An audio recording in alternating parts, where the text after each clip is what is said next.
राष्ट्रीय स्वयंसेवक संघ (RSS) के शताब्दी समारोह के अवसर पर प्रधानमंत्री नरेंद्र मोदी ने दिल्ली के डॉक्टर अंबेडकर इंटरनेशनल सेंटर में एक विशेष कार्यक्रम में भाग लिया।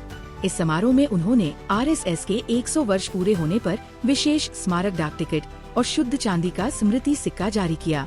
डाक टिकट पर 1963 की RSS कार्यकर्ताओं की परेड की तस्वीर है, जो भारत चीन युद्ध के बाद की ऐतिहासिक परेड थी।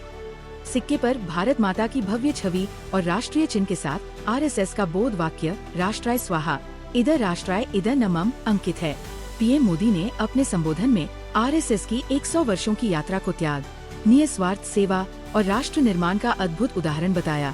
उन्होंने संघ के संस्थापक डॉक्टर केशव बलिराम हेडगेवार को श्रद्धांजलि दी और कहा कि RSS ने कभी कटुता नहीं दिखाई और हमेशा राष्ट्र के लिए काम किया।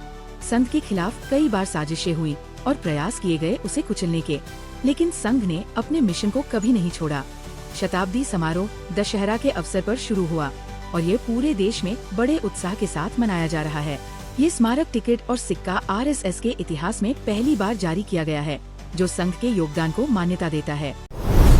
दिल्ली सरकार ने जल भराव की समस्या को सुलझाने के लिए ड्रेनेज मास्टर प्लान तैयार किया है। इस योजना के तहत यमुना व नजफगढ़ ड्रेन के तहत नए इंफ्रास्ट्रक्चर प्रोजेक्ट शुरू होंगे। विशेषज्ञों ने मिलकर पानी के प्राकृतिक बहाव का अध्ययन किया, वाटर सेंसिटिविटी स्टडी करके आगे की कार्रवाई तय की। परियोजना का उद्देश्य है जल भराव की समस्या का स्थायी समाधान। सड़कों व बस्तियों में नए वाटर पाइपलाइन डाले जाएंगे। नागरिक विभाग ने फंड की स्वीकृति दी है। लोक निर्माण विभाग और निगम साथ मिलकर काम करेंगे। इस योजना से लाखों लोगों को राहत मिलेगी। कांग्रेस अध्यक्ष मल्लिकार्जुन खड़गे अस्पताल में भर्ती। गुरुग्राम में खाद्य आपूर्ति विभाग ने जब्त किया 2000 केजी से ज्यादा नकली पनीर और खोया। अमेठी में रोडवेज बस और एम्बुलेंस में भीषण टक्कर, एक की मौत, कई घायल। बरेली हिंसा में अब तक 81 आरोपी अरेस्ट। तौकीर रजा का राइट हैंड डॉक्टर नफीस भी गिरफ्तार। मुजफ्फरनगर ट्रक और कार में भीषण टक्कर, 5 लोगों की मौत, 2 घायल। फिलीपींस में जोरदार भूकंप के झटके, कई इमारतें ढहीं, 20 लोगों की मौत। ACC और PCB के अध्यक्ष मोहसिन नकवी ने एशिया कप 2025 की ट्रॉफी और मेडल्स को भारत को लौटाने से साफ इनकार कर दिया है। ACC की हालिया बैठक में नकवी ने BCCI से इस पूरे विवाद के लिए माफी तो मांगी, पर ट्रॉफी वापस करने पर अड़े रहे। उनकी शर्त थी कि भारतीय कप्तान सूर्य कुमार यादव को दुबई आएं और ACC ऑफिस से ट्रॉफी खुद लें। भारतीय टीम ने एशिया कप फाइनल जीतने के बाद नकवी के हाथों से ट्रॉफी लेने से इनकार किया था, जिससे नकवी ट्रॉफी और मेडल अपने होटल ले गए। BCCI ने इस मामले में विरोध दर्ज किया और जरूरी हुआ तो ICC में शिकायत की धमकी भी दी। फिलहाल नकवी का ये रुख बना हुआ है कि ट्रॉफी और मेडल तभी सौंपे जाएंगे जब भारतीय कप्तान स्वयं आकर फॉर्मल फंक्शन में हिस्से ले। दोनों पक्षों के बीच इस मुद्दे पर गर्म बहस हुई और ACC के भीतर भी मतभेद देखे गए।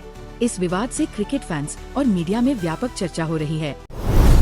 दोस्तों, जेम्स कैमरॉन वापस आ गए हैं और इस बार लेकर आए हैं अवतार फायर एंड ऐश, एक ऐसा ट्रेलर जिसने इंटरनेट पर तहलका मचा दिया है। आज के इस वीडियो में हम करने वाले हैं इस ट्रेलर का डिटेल रिव्यू, सीन दर सीन एनालिसिस, विजुअल्स, कहानी के संकेत और ये फिल्म कितनी बड़ी ब्लॉकबस्टर साबित हो सकती है। सब कुछ जानेंगे इस 40 मिनट के फुल ब्रेकडाउन में। तो चलिए शुरू करते हैं। अवतार फायर एंड ऐश ट्रेलर की शुरुआत होती है एक शांत लेकिन रहस्यमयी जंगल के सीन से और फिर अचानक आग और राख की आंधी सब कुछ तबाह कर देती है। नेवी, नासिक्स, जनजाति की नई दुनिया दिखाई देती है जो अब ज्वालामुखी और राख से घिरी है। जेक सली और नेत्री फिर से लौटे हैं, लेकिन अब उनका संघर्ष है सिर्फ इंसानों से नहीं बल्कि प्रकृति की क्रोध से भी। बैकग्राउंड वॉइस में सुनाई देती है, fire purifies and ash remembers. यहीं से समझ आता है फिल्म का असली थीम, प्रकृति का बदला और पुनर्जन्म। ट्रेलर में जो सीन्स दिखते हैं उनसे कहानी का अंदाजा लगाया जा सकता है। इंसान फिर से पंडोरा पर लौटे हैं, इस बार नई मशीनों और फायर टेक्नोलॉजी के साथ। पंडोरा का इकोसिस्टम खतरे में है। जेक और नेत्री को एक नई जनजाति से मिलाया गया है जो राख और लावा के बीच रहती है। ट्रेलर के आखिर में दिखता है एक विशाल फायर क्रिएचर जो शायद पंडोरा का नया गार्डियन है। क्या ये नेचर का बदला है या नया विलेन? ये रहस्य फिल्म खोलेगी। जेम्स कैमरॉन का लेवल फिर से बढ़ गया है। हर फ्रेम एक आर्टवर्क जैसा लगता है।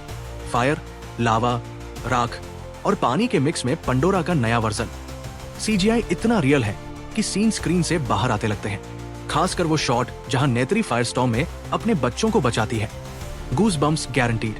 3D एक्सपीरियंस आईमैक्स में धमाकेदार रहेगा। जे का रूप अब एक लीडर से ज्यादा एक गार्जियन का हो गया है। नेत्री पहले से ज्यादा स्ट्रॉन्ग और इमोशन लग रही है। बच्चों के सीन से फैमिली ड्रामा भी जुड़ता है।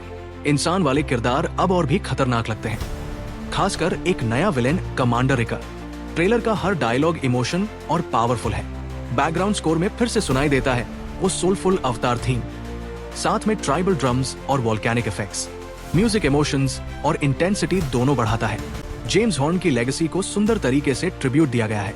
पंडोरा की नई जनजाति का लोगो दिखता है जो फायर सिंबल है। ट्रेलर में एक पल को दिखता है पुरानी फिल्म का ट्री ऑफ सोल्स राख में दबा हुआ। एक सीन में पानी और आग का सिंबॉलिक ब्लेंड, शायद सीरीज के अगले पार्ट की झलक। जे के पास एक नया टोटम है, शायद एवा से जुड़ा हुआ। सोशल मीडिया पर ट्रेलर ने 100M+ व्यूज 24 घंटे में पार कर लिए। फैंस कह रहे हैं जेम्स कैमरॉन नेवर मिसेस। कई लोग बोल रहे हैं ये फिल्म अवतार 2 से भी आगे जाएगी। ट्विटर, इंस्टाग्राम, रेडिट पर हर जगह चर्चा। रिलीज डेट 19 दिसंबर 2025। हॉलिडे सीजन में रिलीज, ग्लोबल आईमैक्स रन तो कलेक्शन आसमान छुएगा। प्रेडिक्शन, ओपनिंग वीकेंड 500 तक जा सकता है।